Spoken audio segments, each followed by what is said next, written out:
hambre en el pueblo.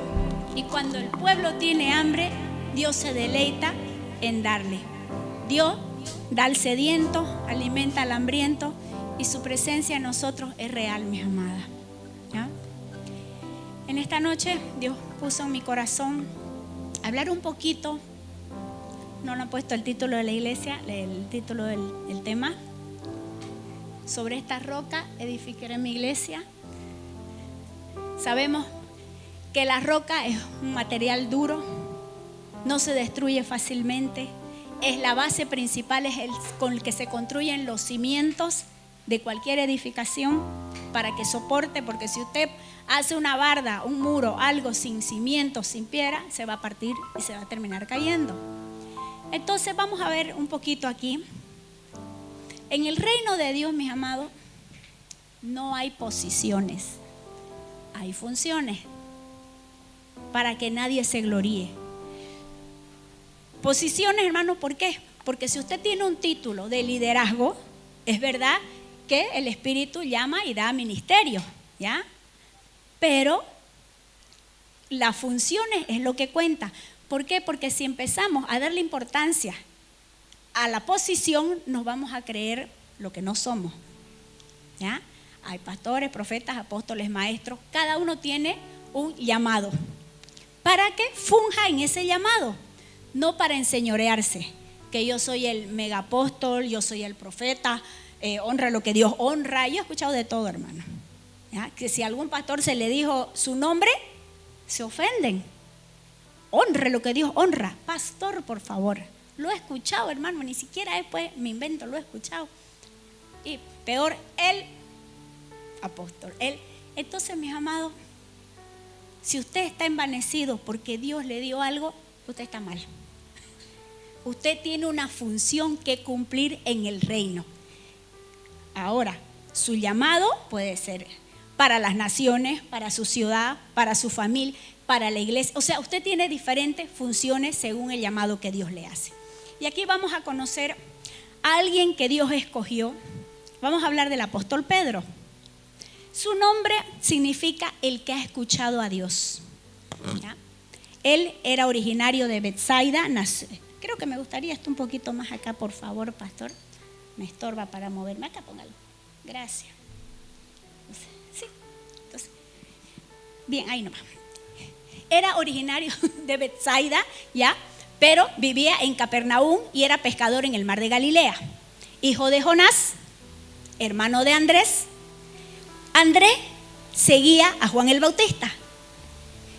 Juan el Bautista sabemos que predicaba el arrepentimiento, arrepentidos porque el reino de Dios se ha acercado, predicaba ya a Jesús, ya que vendría. Entonces cuando viene el Mesías, Andrés lo conoce, como todo buen hermano, corre a hablarle a Pedro, que era Simón su nombre, a Simón, ya, de que había conocido al Mesías, al Cristo. Como todo buen hermano que nosotros somos, cuando conocemos al Señor, corremos a predicarle primero a nuestra familia, a todo mundo, ¿no es cierto? Eso hace un buen hermano, ¿ya? Entonces, Pedro, ¿ya?, significa en griego Petros, en arameo Cefas, que lo es piedra, roca, ¿ya? Entonces Pedro, al conocer a Jesús, su primera experiencia sabemos que es con la pesca milagrosa. Tuvieron pescando los apóstoles toda una noche sin resultados. ¿Cuántas veces nos pasa eso? Que intentamos en un negocio, nos frustramos, fracasamos, intentamos vender algo y no se da. Y no se da. Y ahí estamos, y así estaba Pedro con los pescadores. Pero Jesús le dice: voy en mar adentro, echan las redes. Bueno, Pedro dice: ¿qué más da? Ya lo intentamos todo, pero bueno, en tu nombre lo vamos a hacer. Y sucede el milagro, la pesca milagrosa, tanto que las redes se rompían. Al ver eso, Pedro se da cuenta, se mira a sí mismo y se aleja: Señor, aléjate de mí porque soy hombre pecador. Toma conciencia de quién era él ante Jesús. Se da cuenta que no era que realmente era el Mesías, y él se da cuenta de su condición. Entonces Pedro se enamora de Cristo al verlo, ¿ya? Pero lo hermoso es que Jesús le dice: deja tus redes, sígueme porque te haré pescador de hombres. Vemos a un Pedro, hermano, se enamora de Cristo y de la visión del reino. Le dice, te haré pescador de hombres. Él no se enamoró de la pesca milagrosa. Muchas veces, hermanos, buscamos al Señor por el recurso, por el bien que nos puede proveer el Señor, enamorado de su billetera, de los beneficios, pero no nos enamoramos de Él ni de su visión. ¿Cuál es el gran mandamiento? ¿Alguien que me lo diga? Ir y predicar el evangelio a toda criatura. Ese es el gran mandamiento, ¿ya? Y su ministerio Jesús, la reconciliación, reconciliar su creación con el Padre, ¿ya? Vemos a este Pedrito, entonces enamorado de Jesús, sigue a Jesús. Él fue uno de los 12, ¿ya? Fue el vocero principal de Jesús. Estaba entre el círculo más cercano, más íntimo. Con Juan y Santiago estaban los tres siempre, ¿ya? Es más, Pedro fue testigo de cuando Jesús sana a la hija de Jairo, ¿ya? Es más, a mí me asombra porque Jesús llega y la gente ahí llorando, ¿no? Y Jesús dice, no lloren, la niña no está muerta, la niña duerme. Y la gente ahí, este loco que está hablando, digamos, ¿no? Y Jesús los echó fuera. No dice, hermanito, por favor, levántese y salga afuera. No, fuera de aquí los botó. Siempre habló con autoridad. Él nunca estuvo fomentando actitudes atrevidas. Él fue correcto. Por eso le temían y decían, ¿de dónde está autoridad de este hombre? Con las maravillas que él hacía. Yo me pongo a meditar un poquito cuando el principal de la sinagoga, ¿ya? Que es el papá de la niña, y iba corriendo, Señor, mi hija se muere, Jairo, se muere, por favor, vamos, mi hija se muere, socórreme. Iban pues caminando, ¿no? Y el gentío, abollados ahí junto a él, que no lo dejaban ni avanzar. ¿Cómo sería la desesperación de Jairo saber que su hija se estaba muriendo? No había ambulancia, no había nada, digamos. Entonces, a esperar que Jesús avance y caminando, y la gente se agolpaba, se amontonaba, y en ese trajín todavía aparece alguien rechazado por la sociedad, alguien que se la llamaba inmunda, 12 años pagando y no había resultado para su sanidad. 12 años esa mujer lo había invertido todo y era despreciada, porque en ese tiempo, cuando la mujer estaba con el periodo, ni siquiera podía dormir con el marido, estaba aparte, era inmunda, así de fuerte, como los leprosos, que los leprosos tenían que ir diciendo, inmundo, inmundo, inmundo, para que nadie se les acerque. Y esta pobre mujer, su última carta la tira y dice, si yo solo toco su bordecito de su manto, poquito, con eso yo seré sana. Lo creyó y buscó la forma de llegar a Jesús, se metió entre el gentío, ¿ya? Y recibe su bendición. Claro, Jesús la descubre, quien me ha tocado, salió poder de mí, porque lo hizo. ¿Cómo preguntas quién te ha tocado si tanta gente te aprieta? Pero él sabía, salió poder de mí. Tu fe te ha salvado, hija, ven paz. No la censura, no la cuestiona, no la acusa, porque la mujer era menospreciada, ¿ya? Imagínense, y Jairo, su desesperación, ¿qué me importa esta inmunda? Yo quiero salvar a mi hija. ¿Cómo sería la angustia de ese hombre de ver que su hija se le moría? Pero Dios es fiel. Todo el que se le apega a Él con confianza, Dios lo restaura. Yo ahora quiero, Charito, levántate. Levántese, mi amada. Es una amiga mía, más que una hermana, muy amada. Ella pasó esa situación. Ella me dice, oye, Nana, me dice un día, de cariño me dice Nana, ahora ya soy grande. Oye, Nana, me han descubierto algo malo. Quiero hablar con vos. Y me fui a verla. Y es positivo el cáncer en el útero. Y bueno, amiga, le dije, vamos a ayunar, metámosle un mes de ayuno. Yo no puedo, me dijo. Yo voy a tomar 12 clases de tabletas y no puedo estar en ayuno. Yo lo voy a hacer por vos, le dije. Y empezamos.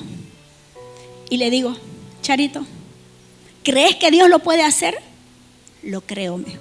¿Tenés fe? La tengo. Decido creer. Decido creerle a Dios. decido esa fe de burro, esa fe obstinada, esa fe que no tiene duda. Decido creerlo porque no tengo otra opción, así que me aferro a esa fe. ¿Sabe qué? Aprendí con ella lo que era fe. Me impactó decirme, decido tener esa fe de burro, férrea, obstinada, que se enterca ahí, yo lo tengo. Como Jacob cuando peleó con Dios hasta que recibió su bendición. Pasó un tiempo, ¿ya? Continuó el tratamiento, nosotros ayunando, orando, y ella me dice, bueno, estoy yendo a recibir mis exámenes nuevamente. Estoy aterrada, me dice, porque en la humanidad nosotros sufrimos también porque hay esa lucha, ¿no? En las emociones. Y vuelve con su comentario.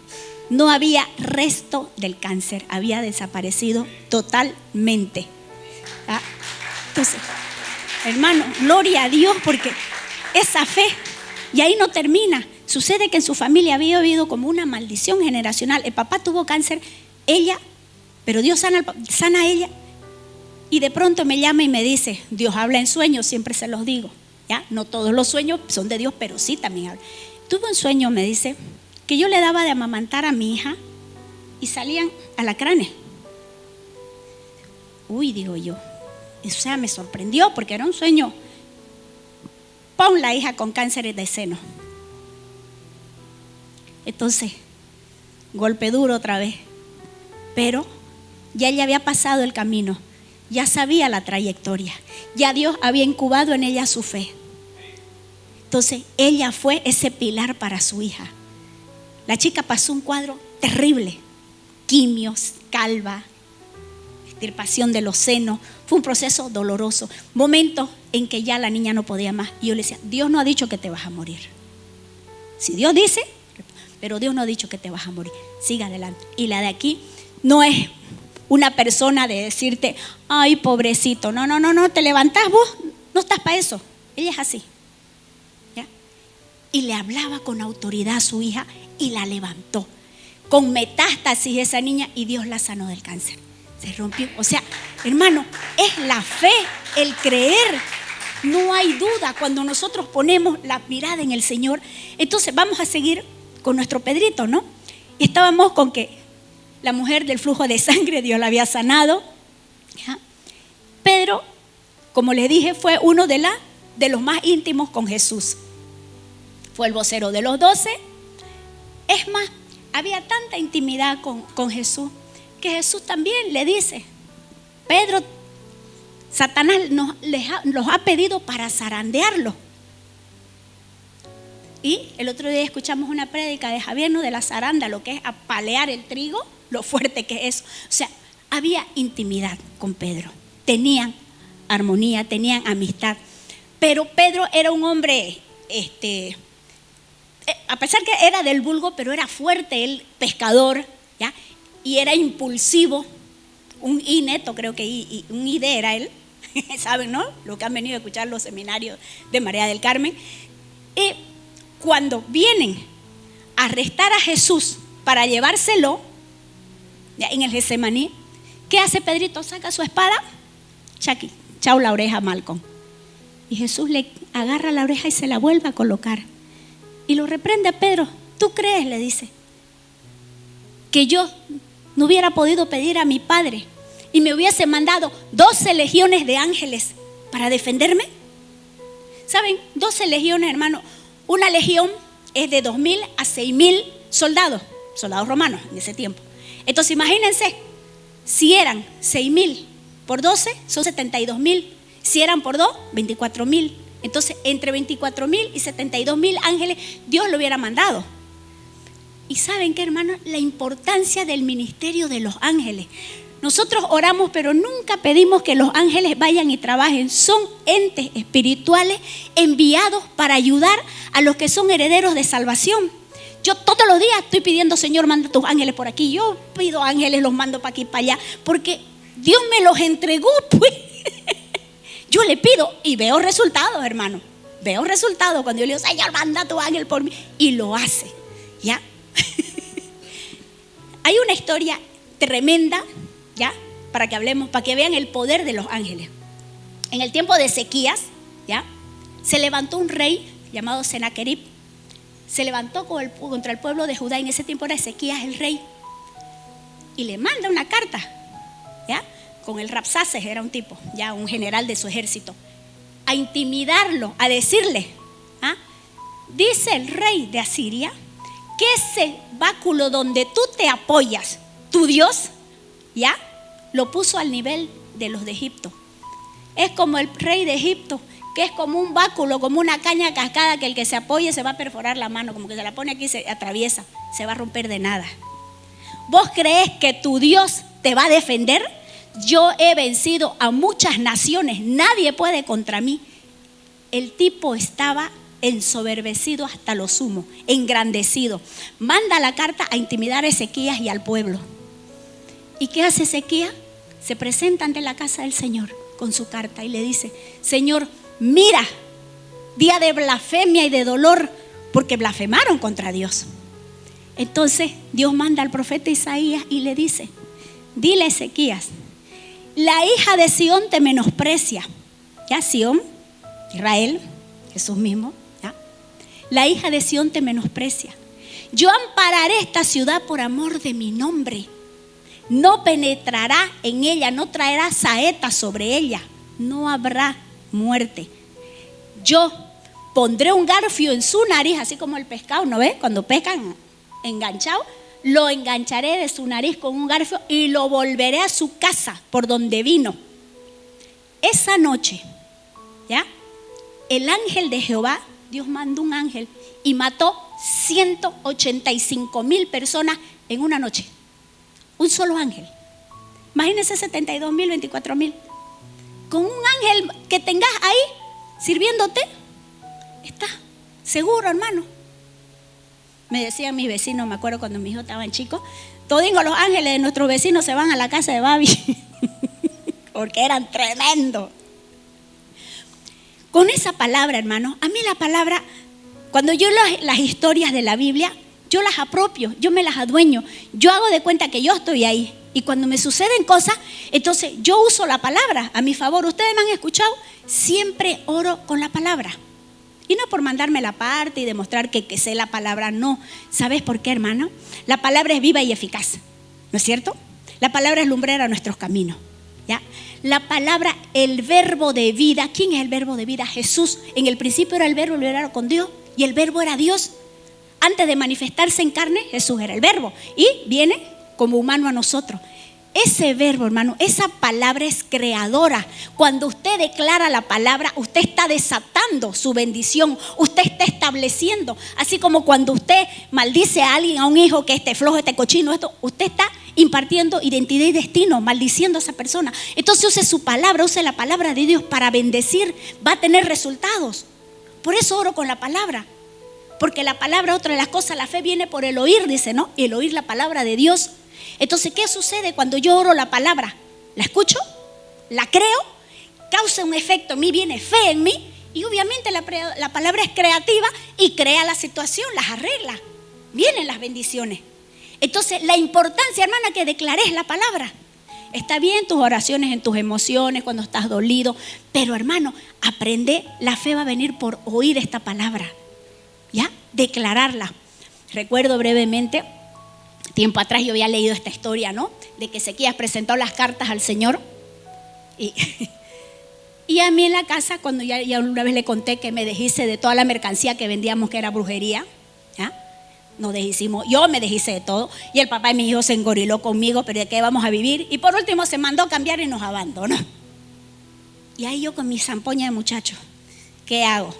Las cuentas empezaron a llegar, ¿no? Y lo más grave, la luz. Se acumularon los recibos de luz y la última, orden de corte. Y no era poquito, era harto. Y ahora, Señor, me fui, tal cual Ezequías. Señor, venía una gran multitud contra Ezequías y contra mí viene esto. Mis hijos no pueden estar en lo oscuro y yo no tengo para pagar. Hermano, tenía unos palos botados en un lote baldío, habíamos hecho una construcción y los palos los tiramos al lote baldío. Que ya ni servían, creo. ¿Y saben qué? Pum, pum, pum, mi puerta. Viene la directora, vecina, era directora de un colegio. Señora Babi, me dice, ¿los va a ocupar sus palos? Me dice, no, le pensé que me lo iba a pedir y que se los regale. Y evidentemente le iba a decir, lléveselo. ¿No me los vende? Me dice. Claro, le digo, ¿no? ¿Cuánto? Me dice ella. No, póngale usted el precio. Hermano, Dios mandando un ángel visible. Exactamente el monto que yo necesitaba para pagar esa factura, ella me dio. ¿Le parece tanto? Me parece perfecto, tal cual. Dios teniendo cuidado. Pero yo mi oración, mi carta. Hermano, cuando hay tanta historia en la Biblia, el otro día le contaba en la célula a las hermaningas, ¿ya? Me tocaba irme a España con mi familia. Y Toño, el papá de mi hijo tenía que mandarnos un dinero y resulta que no lo consiguió. Y me manda a decir, no lo conseguí el dinero y no me dan préstamo. Necesitaba $10,000 para irme con mis muchachos. Agarré, yo acababa de leer a Eliseo, que había seguido a Elías y no lo soltaba, ¿no? Él quería su bendición, quería la doble porción. Y consigue la doble porción porque Elías le dice, si me ves, cuando me arrebaten, se te concederá la doble porción. Y evidentemente así fue, no lo soltó y tira su manto y Eliseo lo recibe. ¿Qué fue lo primero que hizo Eliseo? Iba por el camino, pasa el río Jordán, con su manto, así como hizo Josué, como hizo Moisés, se abren estas aguas, plas, plas, y se abrió el río. Con esa palabra yo dije, Señor, en el nombre de Jesús me saqué mi bolsillo. Se abre este mar de imposibilidades y en el nombre de Jesús tengo estos $10,000. En la tarde yo los tenía para irme. O sea, hermano, ¿ustedes creen que gloria a Dios, la palabra está escrita por adorno? Es para que usted la viva. Es para que usted la viva, créala. Dios restaura todo, cualquier cosa. Ahí mi amiga, mire, de la muerte la levantó el Señor, ahí su familia los liberó. O sea, cosas maravillosas hace el Señor. Entonces, sigamos. Yo me voy, ¿no? Me voy saliendo. Cuando los judíos estaba predicando Jesús, ¿ya? Y Jesús le dice, yo soy el pan de vida. El que come mi carne y bebe mi sangre tendrá vida eterna. O sea, ilógico, ¿qué diría la gente? No empezaron a murmurar, este está loco, seré pues vampiro para beber su sangre, zombie para comerme su carne. La gente, ¿qué murmuraría? Y se ofenden y se van, porque no entendían. Y hasta los apóstoles murmuraron, porque ¿qué eso de comer su carne y beber su sangre? No lo entendían a lo que se refería, a la crucifixión. Y Jesús los escucha. ¿Esto les ofende? Le dijo. Si quieren irse, váyanse ustedes también. Así nomás les hablo. Pero, ¿sabe qué me hace llorar eso? Pedro le dice, Señor, ¿dónde vamos a ir nosotros si solo tú tienes palabras de vida eterna? ¿Dónde voy yo con mi desgracia? ¿Dónde voy yo con esta deuda? ¿Dónde voy yo con esta maldita enfermedad que me está carcomiendo? Con este juicio. ¿Dónde vamos a ir si no es a Él? Pedro lo entendió. Pedro lo entendió, hermano. ¿Ya? Entendió que solo en Cristo hay poder, vida eterna. ¿Ya? Más adelante Jesús lo cuestiona, le dice, ¿y ustedes qué dice la gente? ¿Quién soy yo? Y le responden, Elías, Moisés, algunos de los profetas. ¿Y ustedes quién dicen que soy? Le dice Jesús. No después como los políticos. ¿Cómo va el conteo? ¿Quiénes están a mi favor? No, Jesús. Porque Él quería saber en qué condición estaba el pueblo. ¿Qué pensaban de Él? Entonces, y Pedro, ante esa pregunta, con plena convicción le dice, tú eres el Cristo, el Hijo del Dios viviente. Entonces, ¿qué le dice Jesús? Bienaventurado eres Simón, hijo de Jonás, porque no te lo reveló carne ni sangre, sino mi Padre que está en el cielo. Y sobre esta roca edificaré mi iglesia y las puertas del Hades no prevalecerán contra ella, el imperio de la muerte, ¿ya? Y a ti te daré las llaves del reino. Pero, hermano, la religión tergiversó eso, ¿ya? Cuando Jesús le dijo a Pedro, ¿ya? en base a la revelación que tuvo Pedro de parte de Dios de que la roca era Cristo. ¿Ya? No es que se crea que el Papa, que Pedro fue el primer Papa. No. El Santo Padre. No, mis amados. Cristo es la roca. Y lo vamos a buscar. Quiero que lo lean los versículos. ¿Dónde están aquí? Tengo por aquí. Cristo es la roca. Yo pues me cuesta el orden, hermano. Pues empecemos con Salmo 118, 22.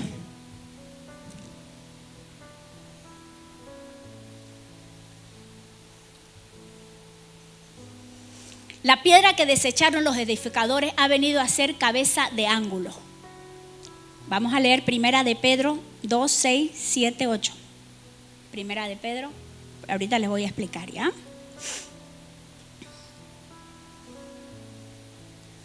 Por lo cual también contiene la escritura: he aquí, pongo en Sión la principal piedra del ángulo, escogida, preciosa, el que creyere en él no será avergonzado. Y más adelante dice: y al que le cayere, el que tropezare en él, no será avergonzado, mas al que le cayere, será desmenuzado. Es mejor tropezar con Cristo, que te caiga Cristo encima, te caiga juicio, pues vas a ser desmenuzado, ¿ya?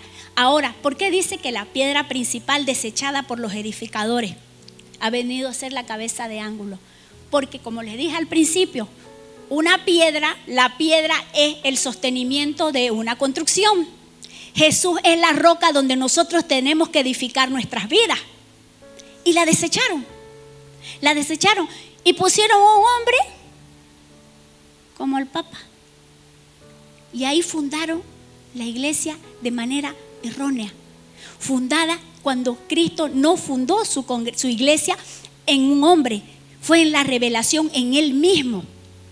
Hermano, ¿cuántas veces el Santo Padre, el Papa, no, es un hombre como nosotros, es en Cristo que tenemos todo, ¿ya? Gloria a Dios, hermano. La historia de la iglesia, y un poquito les voy a hablar de esto. 345, el tiempo de Constantino, ¿ya?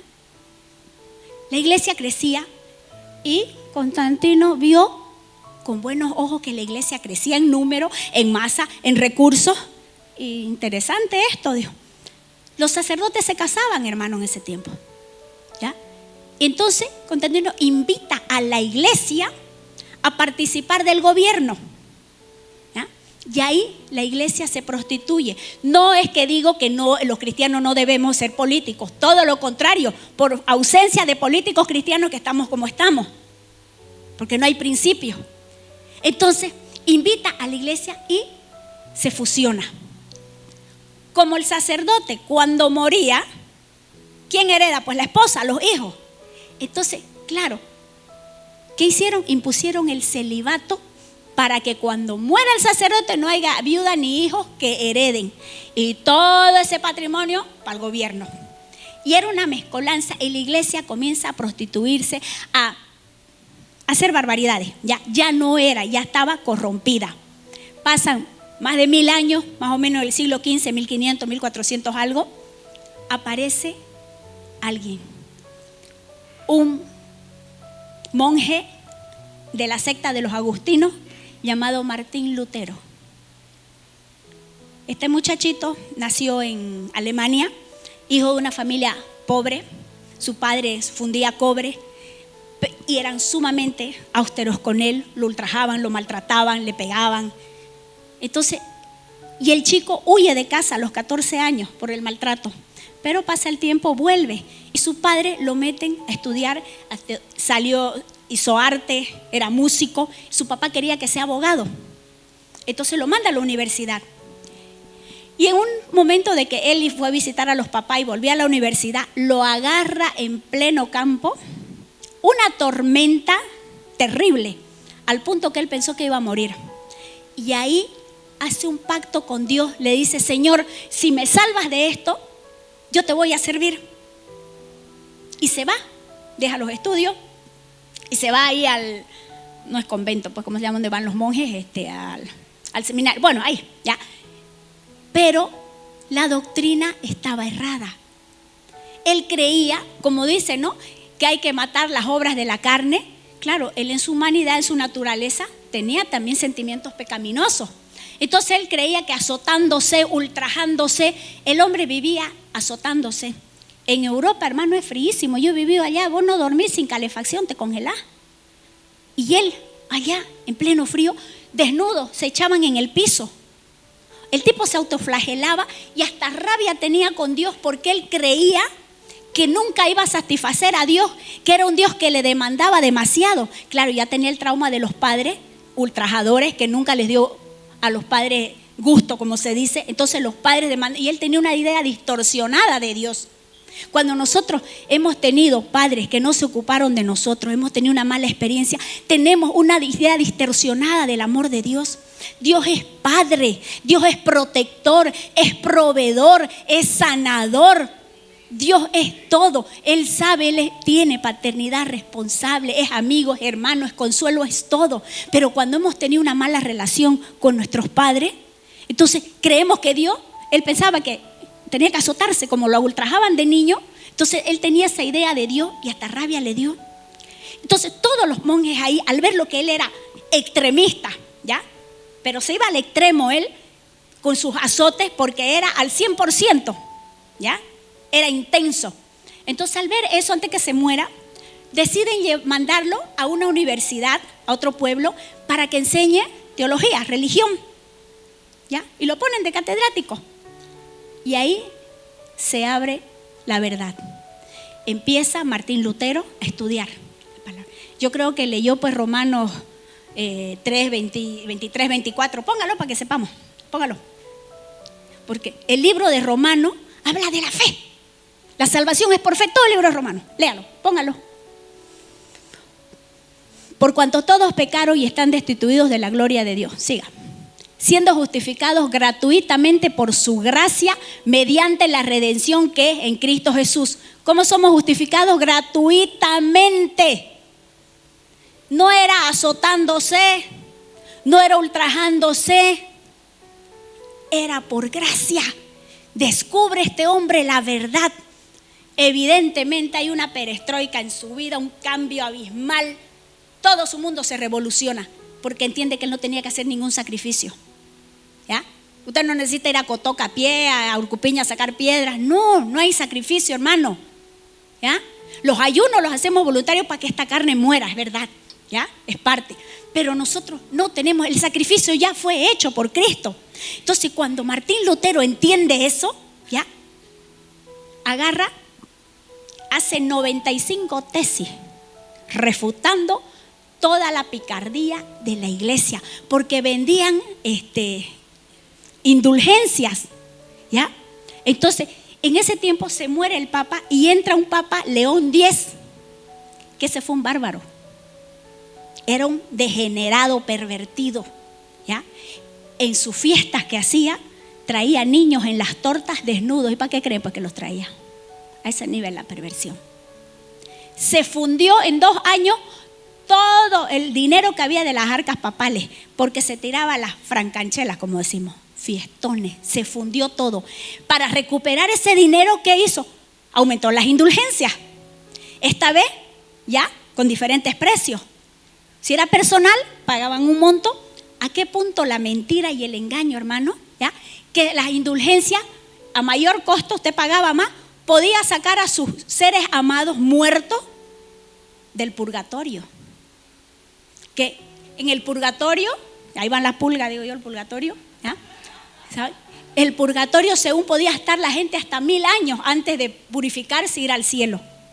Esas mentiras, ¿ya? De que pagaban para que salga su ser amado de ahí, del purgatorio.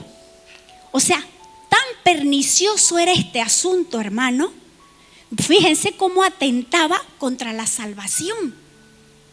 Claro, fomentaron la autocomplacencia. Puedo hacer lo que me da la gana, ya yo pagué por mi salvación. Así como cuando usted quiere viajar y paga su pasaje por adelantado. Bueno, el otro mes voy a viajar y lo paga. Y ya lo tiene asegurado la fecha, el día que va a viajar. Así estaba la gente, creyendo que pagando por adelantado ya estaba su salvación. Y la gente así deshacía.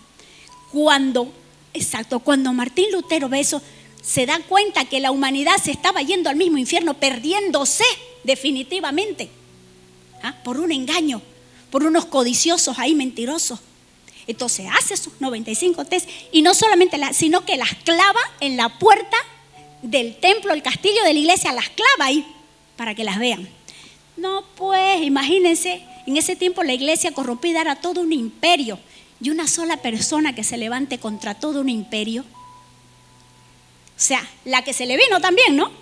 La persecución, pero hubo gente que lo ayudó y empezaron. 70 años antes había un tipo que ya hizo una imprenta, incluso le hacía los panfletos a León XV para vender las indulgencias. Y ese León XV se había conseguido un fraile dominico, se llamaba la Tuti, ¿ya? Que él era el que le hacía las campañas para la venta de indulgencia, era el que cobraba, ¿ya? Y le hacía las campañas. Imagínense pues sus eslogan, ¿no? Cuando caiga el florín, porque en ese tiempo las monedas eran los florines, ahora no sé de qué eran, si eran oro, plata, qué sería. Cuando caiga la moneda, el florín, ¿qué se llama? La caja, ¿ya? Al cofre, al tintinear la moneda, al caer, el alma saldrá saltando. Miércolina, lo he leído, hermano. O sea, imagínense eso, y la gente se lo creía. Porque cuando uno no conoce la palabra, cualquier burrera que le dice se la cree. Hay que indagar, hay que estudiar, hay que escudriñar. Bendito sea el Señor, hermano, ¿ya? Entonces, este hombre logra cambiar el destino de nuestra edad moderna en el siglo XV. Vemos, volvemos a nuestro Pedrito. Pedrito, hermano, simboliza fe. La pastora ha estado hablando de la fe. Cuántas maravillas se pueden hacer. Vemos a Pedro, él es pues testigo, ¿no?, de la muerte, resurrección y ascensión de Jesús al cielo. Vienen dos ángeles y dicen, ¿qué hacen aquí? Jesús va a volver. Y se van 120 personas esperando, y aparece. Y el Espíritu Santo en Pentecostés comienza a derramar lengüitas como de fuego. Yo no sé si les he contado mi primera experiencia, eso fue en casa de oración. Nuevita yo, 2 meses que asistía a la iglesia, no entendía nada, pero iba. Y un día estaban adorando, alabando, y yo cierro los ojos y empecé a ver llamitas que caían. Abro los ojos y no había las llamitas, cerraba los ojos y las veía. Claro, por el Espíritu. Y empecé a hablar en lengua. Y yo cerraba mi boca y otra vez quería cantar y las lenguas. Dios me bautizó en lengua. Hubo un derramar de su Espíritu que no entendía nada. Pero claro, ya cuando lo estudié entendí. Recibiréis poder cuando venga sobre vosotros el Espíritu Santo.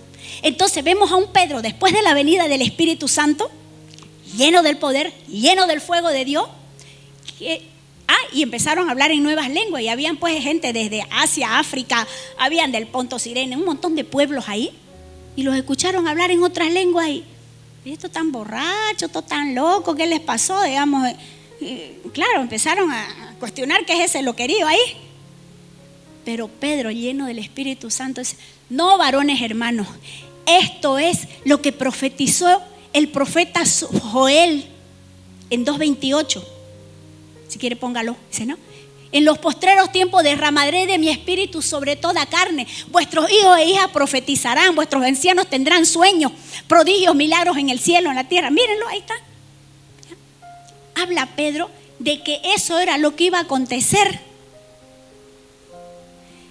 Entonces la gente compungida dice, ¿qué hacemos ahora? A ese Jesús que antes de la fundación del mundo fue escogido para nosotros, para este tiempo, ¿ya? Para que tenía que sufrir el Cristo, morir y resucitar para que seamos salvos.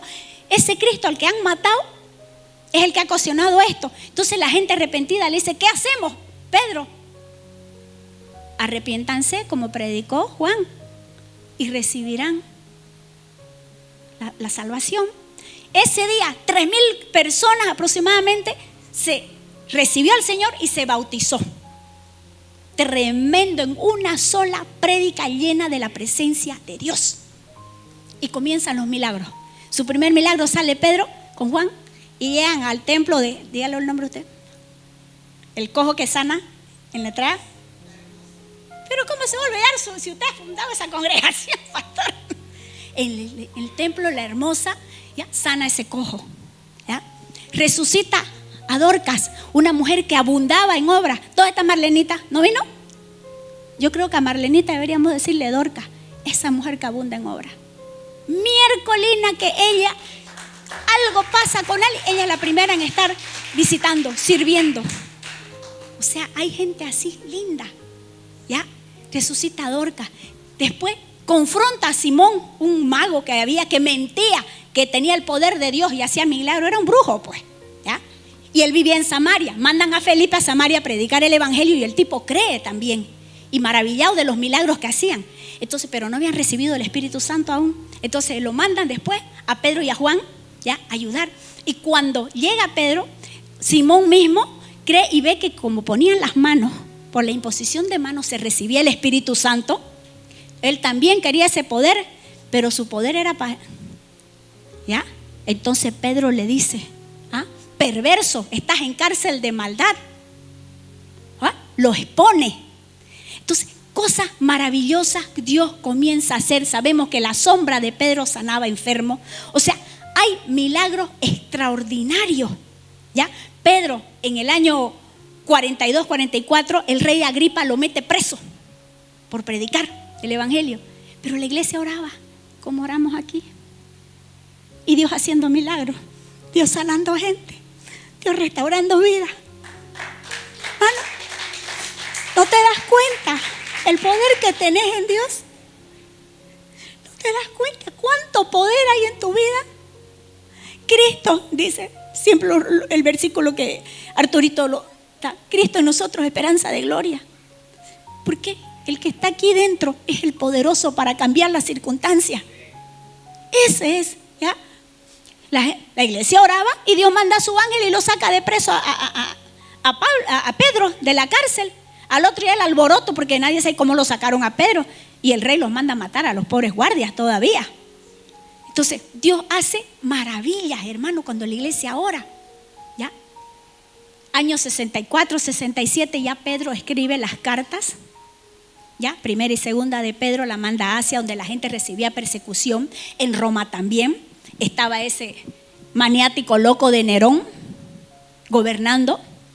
Y Nerón, como había perdido credibilidad de la gente, su apoyo, agarra el sinvergüenza y quema Roma, provoca un incendio tremendo, con la idea de volverlo a restaurar para ganar la aceptación de nuevo de la gente.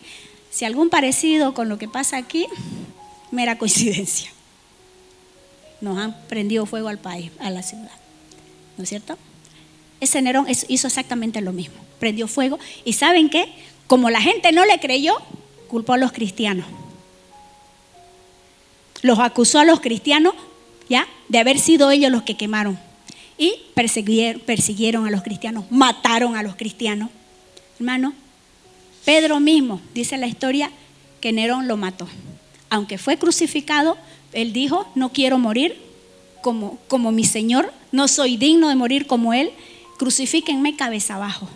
Y Nerón lo mató en un circo que había del Vaticano, en esa zona. Ahora, ¿qué me voy con todo esto, hermano?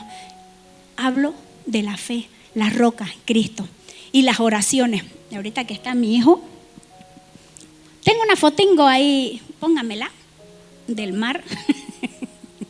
Se la mandé a la pastora.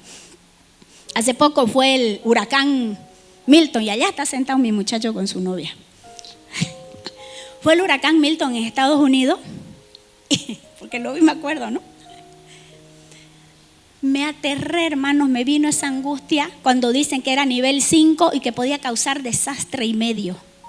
¿Ya? Las noticias, la información pues te asustan. Mi hijo vive allá, el mayor, con su esposa, y ellos se habían ido de tour paseando. ¿Y saben qué hicieron? Adelantaron su viaje para llegar, para estar en el huracán, para verlo, el huracán. Ellos creían que iban a estar en una burbuja mirando el despelote y ellos intactos. ¿Qué idea, no? Señor, yo acá aterrada, Padre, y dije, no, ejerzo fe, declaró la palabra. Así que empecé y puse al revés y al derecho su huracán, declarando que bajaba de 5-0 y orando porque por el bien mío, para estar tranquila, para creer que Dios lo iba a hacer. Yo sé que miles de personas oraron, millones, y así fue. Bravo el de ahí, dijo, este huracán más fuerte fue un surazo de Santa Cruz. Ponela la fotito. No, yo las mandé. Se las mandé a Laura. ¿No? Bueno, ahí están. ¿Saben qué hicieron? La pastora las vio. Se fueron a poner su bandera de Santa Cruz en pleno mar. Ha salido viral en las noticias por todos lados. ¿Y quiénes creen que eran los señoritos que habían hecho eso? Ellos con sus banderas. Y me dice Dayana, estos sí que son profetas, me dijo. Fueron a decretar que el huracán Milton se quedaba quieto con la bandera de Santa Cruz. Hay autoridad en Santa Cruz, hay pueblo. Aunque ellos era una bellacada, pero Dios honrando la fe, hermano. Entonces, solamente tenés que creer. Vas a ver tus llamados visibles cuando empezás a ejercerlo. Yo, por ejemplo, sé que soy profeta. ¿Y por qué les digo? Les voy a contar el chiste. Y con eso termino. A Elías, cuando vino el hambre, Dios lo mandó al río Querib y le dijo, andate, ahí hay agua y yo voy a mandar los cuervos que te lleven pan, ¿no es cierto? Y carne, ¿no es cierto? ¿Han leído la historia? Bueno, el profeta Elías fue mandado allá porque hubo una hambruna por 3 años y él se fue a vivir ahí. Y los cuervos le llevaban pan y carne. Lo sostuvieron hasta que después se fue donde una viuda de Sarepta. Y yo estaba como unos 12 años, 13 años, peladita, jovencita, y mi hermanito estaba un poquito menos. Y el vecino cocinó churrasco. Yo, ay, de rico, dije, deseo el churrasco. Yo me vino ese deseo.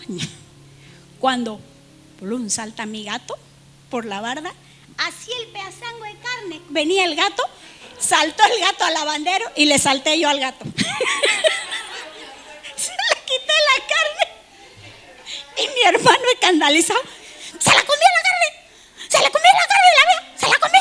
Mi hermano no lo podía creer. Ahí está la... Súbala un poquito más, súbala un poquito más. Amplíela. Ese de ahí es el chico que está allá sentado con su novia. Párese, Cali. Párese que lo... Miren esa locura, en pleno huracán. Entonces, hermano, si Dios sostuvo a Elías, ¿cómo no me iba a sostener aquí a su profeta, no? Y no lo digo por gloriarme, hermano, porque sé también el llamado y la responsabilidad que Dios me dio. Porque más que el llamado, yo lo entiendo como responsabilidad y compromiso, que voy a dar cuentas a Dios de lo que Dios me dio. Y a usted también. Espero, mis amados, que les haya bendecido. Si alguna duda, alguna cosita, estamos siempre para apoyarlos, ayudarlos. ¿Ya? Gloria a Dios por esta palabra. Ahora usted sabe la historia verdadera de la iglesia. Cuando vengan a decirle cositas, usted ya sabe la verdad. Amén. Dios me los bendiga. Amén.